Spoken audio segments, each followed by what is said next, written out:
Our investment section this week, we talk about Liberty's Evolve investment suite.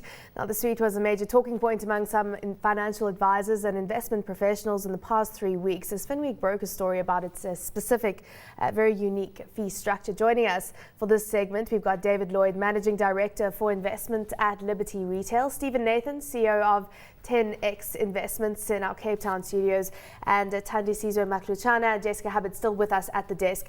Thandisizwe, let me throw it straight to you. You wrote a story about Liberty Evolve product, and the next line said at a cost. It sparked a lot of debate. Liberty got the right to reply. So there's a background to all of this, basically. Talk to us firstly about the product as you saw it and what your perspective on it is right now. So here was a product that says to clients, our target return for you is 15%. And if you invest with us for 3 years, if we don't meet that 15% target, you take your money as is and you don't pay a fee.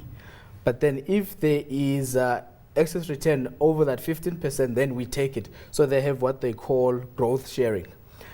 But that Profit sharing, yeah. Profit sharing. But that only is for the first 3 years. So if you decide to keep your money in Evolve for 5 years, so you only share your growth with Liberty for the first 3 years, and then the rest of the profit and excess return over that 15% after that 3 years is all yours. And you don't pay a fee. And initial, the minimum you can invest is about 150K. So I thought, this is a great product. I can invest in this product. And having spoken to some analysts who say that growth in South Africa is likely to be in the regions of 15% over the next 3-4 years. So I'm thinking I can actually invest in this product, and I won't have to pay any fees. And after 3 years, I can just take my money out.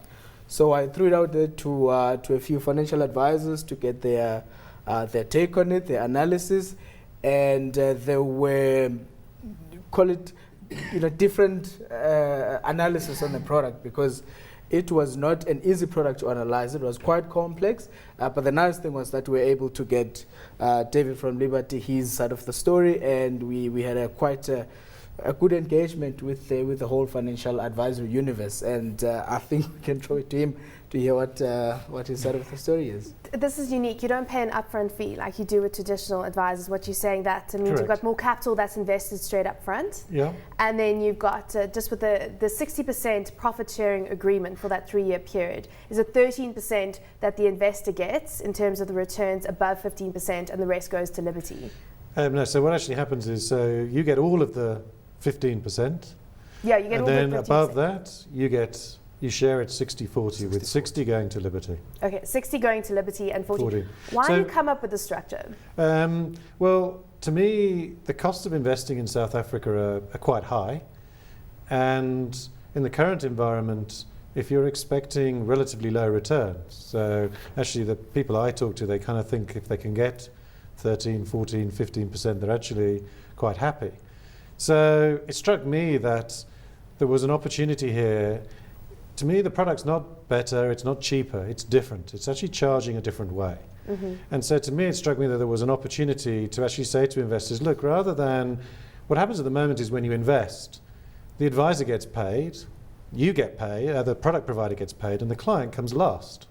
So what we wanted to do was to switch that on its head, put the client first.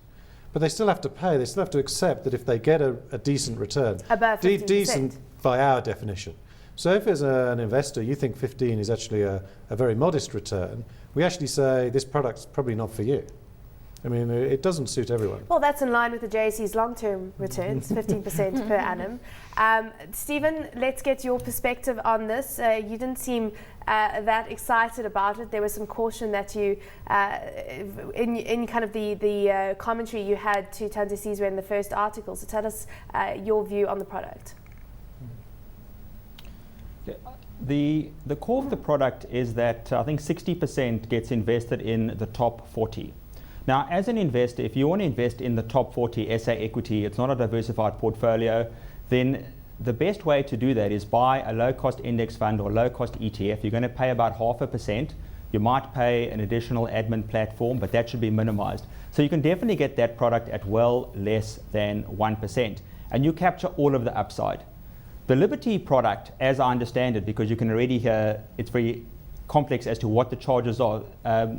David said there are no charges. I'm pretty certain that there is a 0.5% charge per year, plus potentially an advisor fee of 0.5%. So it's not a free product. He is shaking but his head you can on that. definitely get that exposure much cheaper than this without giving away any of the upside. Over the last 10 years, there's been 7 out of 10 years, so 70% of the time, the return on the all share has been above the target return of 14%. Just to give you an idea, last year the all share returned 26%. So had you invested in this product, you would have paid a performance fee or charges of 7%.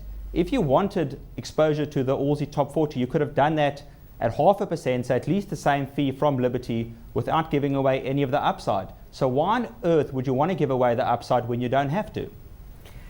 Well, then who is this product suited to? Product suited to people who don't think there's going to be a bull market and you're going to have muted returns, or what? Well, the first thing, I think I have to correct something. If you'd invested in the product a year ago, you wouldn't have paid 7%. The whole point is the product looks forward, and the target return is set when you invest, and it changes over time. So in fact, when we first started, it was 16, and it's actually now 14. It went down to 15, and then it went down to 14. So if you actually want to back test it, you can't just simply use today's target return with the returns of 5-10 years ago. Because 5-10 years ago, if this product had existed, the target return would have been way, way higher. So let's just correct that, okay? So, but we're very clear about this. We don't say to people, this is a free way of investing.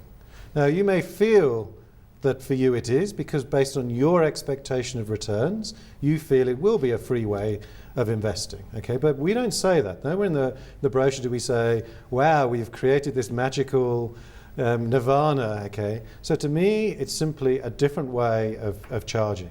Now, if you want to have a debate about different ways of investing, yes, you can invest direct, and you can invest without advice, and that has a different cost base. But that's a different question altogether to me. But who would you say is ideally suited for this type of product as an investor? Is there a specific investor profile who would be best suited for it? Well, the first thing is you have to understand that if you get above 15, 14, whatever the number is, you get above that, you're going to share your growth with Liberty.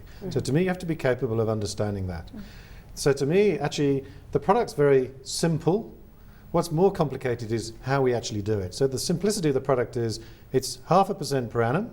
If you want fund management, you pay extra, whatever the fund manager is, and you have this growth sharing in the first 3 years. That's it. Okay, so there's no, to me, how we actually achieve it is quite complicated, but the proposition to the client, I think, is actually quite simple to understand. And clearly it is because, I mean, 2 billion rand has come in 7 months. So clearly, and we actually do sessions where we get investors who bought the product to come in, and we talk to them, and we make sure that they have actually understood the product. I mean, we spend a lot of time training the advisors on how the product works and the rationale of the product. And I think that's important. Stephen, I mean, I hear where you're coming from when you talk about the active versus passive, because ultimately you have to look at where's the best place for someone to put their money, whether it be active versus passive, where they're going to earn the most amount of money. But you are, of course, hearing the arguments here. If you are someone who says there is merit in active investing, and potentially, I don't think from these levels where the JSE is seen as slightly expensive with the 16 PE, we are going to see buoyant markets in the next year. Surely there is merit to this. Or, I mean, do you have another opinion on that? Well, I think that it's a very simple issue that's been complicated. It's not about active or passive investing. My point is that if you are going to invest in a passive fund, don't complicate it. The essence of passive investing is simplicity and low fees. And here you've got 60% that's in a passive product that's very complex. Go and invest in a passive product and don't pay away the upside. Now, nobody knows the future. I mean, that's one thing we've learned. So anyone that tells you they have a crystal ball and what they think of returns is irrelevant, because a year ago, most fund managers were underweight SA equity, and SA equities returned 26%. So that's a red herring. It's all irrelevant. If you look, Treasury put out a paper within the last 10 days, and they were highly critical of complex products such as this. They said products that have conditional charges, so these are charges that are based upon some future event that we don't know what that event is. They're impossible to quantify. And Treasury, that is objective in this, has specifically said that these are products that we don't like to see because they are expensive, they are complex, and nobody knows what it's going to cost us. The bottom line is it's not an active versus passive debate. If you want exposure to the top 40, do it very cheaply, and you don't need to pay away the upside. I think, question from me to both of you. Is there a market for this product? I understand that you launched in October last year and you've already got, what, I think 2 billion for this product.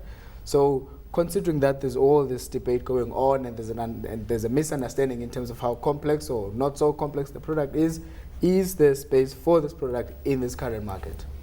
Well, like I said, to me, I see the debate as being in a slightly different position, place to Steve. You're only in a passive for the first 3 years of the growth sharing. So to me, this is being sold by advisors that provide initial and ongoing advice. So clearly, advice costs money. So if you want to go direct and you want to go passive, then that's a different proposition, a different cost. So to me, that's not really the issue. So the issue is, compared to other products that I can buy, that I can get advice, I either pay up front, and if the performance is poor, I still have paid my money.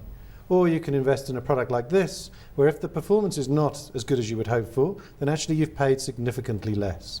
And actually, if you do the maths, what we've done is, because we benefit from the growth sharing in the first 3 years, the ongoing costs of this product are lower. So for example, they're half of the product that Steve's company offers. So if you look at that over 20 years, that has a huge impact. So to me, what we've done is we're trying to offer value for clients in the long term, but those clients who want advice, who want ongoing advice, who are interested in mixing between passive and active. We're not taking a particular stance one way or the other.